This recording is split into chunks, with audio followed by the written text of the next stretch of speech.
Hi guys, if your Windows 11 PC is acting slow, crashing, or showing errors, corrupted registry entries could be the cause, and in this video I will show you how to affect them safely.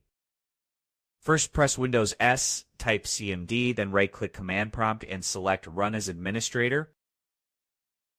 Before making changes, create a backup by typing reg/export klm software c:/registry backup.reg and press Enter. This saves a backup of your registry so you can restore it if anything goes wrong.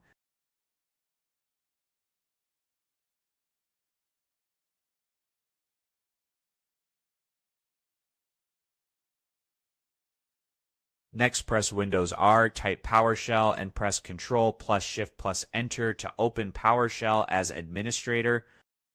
Type SFC/Scannow and press Enter to scan for corrupted system files that may include registry issues. Wait until the scan completes 100% and restart your PC if files were repaired. After restart, open Command Prompt as administrator and type DISM/online/cleanupimage/RestoreHealth.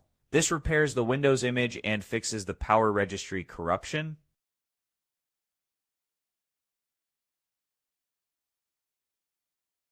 Let the process complete fully, which may take several minutes, then restart your PC again.